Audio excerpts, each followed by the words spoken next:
السلام علیکم ورحمۃ اللہ وبرکاتہ۔ ہمارے چینل کے ناظرین، کیا حال ہے آپ کا؟ امید ہے سب خیر و عافیت سے ہوں گے۔ تو آج کے ویڈیو میں ہم آپ کو بتائیں گے کہ مرنے سے 40 دن پہلے انسان کے ساتھ کیا ہوتا ہے۔ آج جانیں گے اس کے پیچھے کی حقیقت۔ ناظرین، اللہ تبارک و تعالیٰ قرآن مجید میں سورۃ المؤمنون میں ارشاد فرماتا ہے، اور کیا تم یہ خیال کرتے ہو ہم نے تمہیں بیکار پیدا کیا اور تمہیں ہماری طرف لوٹ کر نہیں آنا؟ ناظرین، کیا آپ یہ جانتے ہیں کہ جس دنیا میں ہم زندگی گزار رہے ہیں یہ صرف ایک دھوکہ ہے، اور یہ خوبصورت اور دلکش نظر آنے والی دنیا ہماری آنکھوں پر ہوا ایک پردہ ہے۔ اس پردے کے پیچھے کا منظر بہت ہی خوفناک اور ہیبتناک ہے۔ جب انسان مر جاتا ہے تو اس کی آنکھوں سے یہ پردہ ہٹ جاتا ہے، تب مرنے والا انسان ایک نئی دنیا کو دیکھتا ہے جو اس کی حقیقی اور اصل دنیا ہوتی ہے۔ اس بات کے اندر کوئی شک نہیں کہ ہر انسان کو اس خوبصورت نظر آنے والی دنیا کو چھوڑ کر اپنی حقیقی دنیا کی طرف لوٹ کر جانا ہے۔ اس دنیا میں داخل ہونے کے بعد انسان کبھی بھی لوٹ کر واپس نہیں آئے گا۔ ناظرین، کیا آپ یہ جانتے ہیں کہ جب بندہ مر جاتا ہے تو اس سے 40 دن پہلے انسان کے ساتھ کیا ہوتا ہے؟ فرشتے اس مرنے والے شخص کے بارے میں کیا کہتے ہیں؟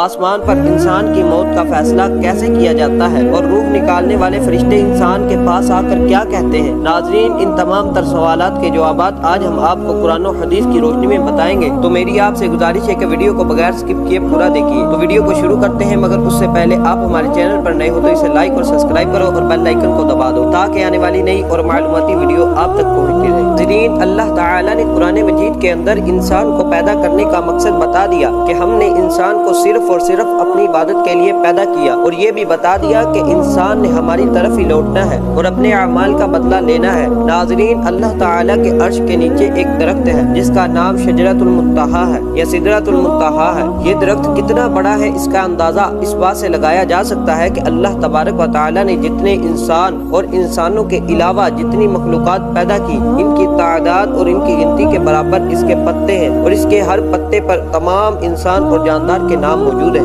ناظرین، روایت میں آتا ہے جب انسان کی موت کا وقت قریب آ جاتا ہے اور اس کی عمر ختم ہو جاتی ہے، اور جب انسان کی موت کو 40 دن باقی رہ جاتے ہیں، تو اس وقت حضرت عزرائیل علیہ السلام کے سامنے ایک پتا گر جاتا ہے۔ اس پتے پر اس بندے کا نام تحریر ہوتا ہے جس کی موت واقع ہونے والی ہوتی ہے۔ اس طرح جب انسان کے نام کا پتا گر جاتا ہے تو اسی وقت فرشتے اسے مردہ کہنا شروع کر دیتے ہیں۔ ناظرین، اسی طرح وہ انسان جس کے نام کا پتا گر چکا ہوتا ہے تو وہ دنیا میں صرف 40 دن تک زندہ رہتا ہے، اور جب اس کے 40 دن مکمل ہو جاتے ہیں تو ملک الموت علیہ السلام اس کے پاس آتے ہیں اور اس شخص کے سامنے بیٹھ جاتے ہیں۔ اس وقت بندہ اپنی بیماری کی حالت میں ہوتا ہے۔ ناظرین، روایت میں آتا ہے کہ جب ملک الموت علیہ السلام بندے کی روح قبض کرتے ہیں تو اس وقت موت کا ایک جھٹکا تلوار کے 1000 جھٹکوں سے سخت ہوگا۔ اور ناظرین، ایک اور روایت میں آتا ہے کہ جب بندے کی روح نکالی جائے گی تو اس کی تکلیف اتنی سخت ہوگی کہ اگر ملائکہ اس بندے کو پکڑے ہوئے نہ ہوتے تو وہ بندہ تکلیف کے مارے جنگلوں میں بھاگ جاتا۔ ناظرین، جب مرنے والے کی زبان بند ہو جاتی ہے تو اس وقت مرنے والے کے پاس 4 فرشتے آتے ہیں اور سلام کرتے ہیں۔ جب پہلا فرشتہ آتا ہے تو سلام کرنے کے بعد اس بندے سے کہتا ہے، اے اللہ کے بندے، میں تیری روزی پر مقرر فرشتہ ہوں۔ میں نے روئے زمین پر تیرے رزق کو تلاش کیا مگر میں نے تمہارے رزق کا ایک لقمہ بھی نہیں پایا۔ اس کے بعد دوسرا فرشتہ آتا ہے اور سلام کرنے کے بعد اس بندے سے کہتا ہے، اے اللہ کے بندے، میں تیرے پانی پر مقرر فرشتہ ہوں۔ میں نے روئے زمین پر تیرے پانی کو تلاش کیا مگر تیرے لیے تیرے پانی کا ایک قطرہ بھی نہ پا سکا۔ پھر تیسرا فرشتہ آتا ہے اور سلام کرنے کے بعد اس بندے سے کہے گا، اے اللہ کے بندے، میں تیری سانس پر مقرر فرشتہ ہوں۔ میں نے روئے زمین پر مشرق سے لے کر مغرب تک تیری سانس کو تلاش کیا مگر تیری سانس کو نہ پا سکا۔ پھر چوتھا فرشتہ آتا ہے اور سلام کرنے کے بعد اس بندے سے کہتا ہے کہ میں تمہاری عمر پر مقرر فرشتہ ہوں۔ روئے زمین میں مشرق سے لے کر مغرب تک تیری عمر کو تلاش کیا مگر میں تمہاری عمر کا ایک حصہ بھی نہ پا سکا۔ ناظرین، اس کے بعد ملک الموت بندے کی روح پاؤں کی جانب سے نکالنا شروع کریں گے۔ اس وقت بندے کو موت کا فرشتہ نظر آ جائے گا۔ اگر بندہ نیکار ہو تو اسے ملک الموت علیہ السلام بہت ہی اچھی صورت میں نظر آئیں گے، اور اگر بندہ بدنیک ہو تو ملک الموت اس کے پاس بہت ہی خوفناک صورت کے ساتھ اس کی جان نکالیں گے، اور انسان کی دولت اس کے کوئی کام نہ آئے گی۔ اس دن انسان اپنی عارضی دنیا کو چھوڑ کر اپنی حقیقی دنیا میں منتقل ہو جائے گا۔ اگر مرنے والا نیک ہو تو اس کی قبر میں جنت کی کھڑکی کھول دی جاتی ہے، اور اگر بندہ بدنیک ہو تو اس کی قبر میں دوزخ کی کھڑکی کھول دی جاتی ہے۔ ناظرین، میری آپ سب سے گزارش ہے، خدارا اللہ تعالیٰ کی نافرمانیوں والے کام چھوڑ دو اور دل سے دنیا کی محبت کو نکال دو۔ یہ دنیا صرف تماشائی ہے، جگہ جی لگانے کی دنیا نہیں ہے، یہ عبرت کی جا ہے، تماشا نہیں ہے۔ میری اللہ تعالیٰ سے دعا ہے کہ اللہ تعالیٰ ہمیں قبر کی تیاری کرنے کی توفیق عطا فرمائے اور حضور علیہ السلام کی محبت میں جینا مرنا نصیب فرمائے۔ ناظرین، اگر آپ دیکھنا چاہتے ہو کہ دوزخ کیسی ہوگی اور جنت کیسی ہوگی تو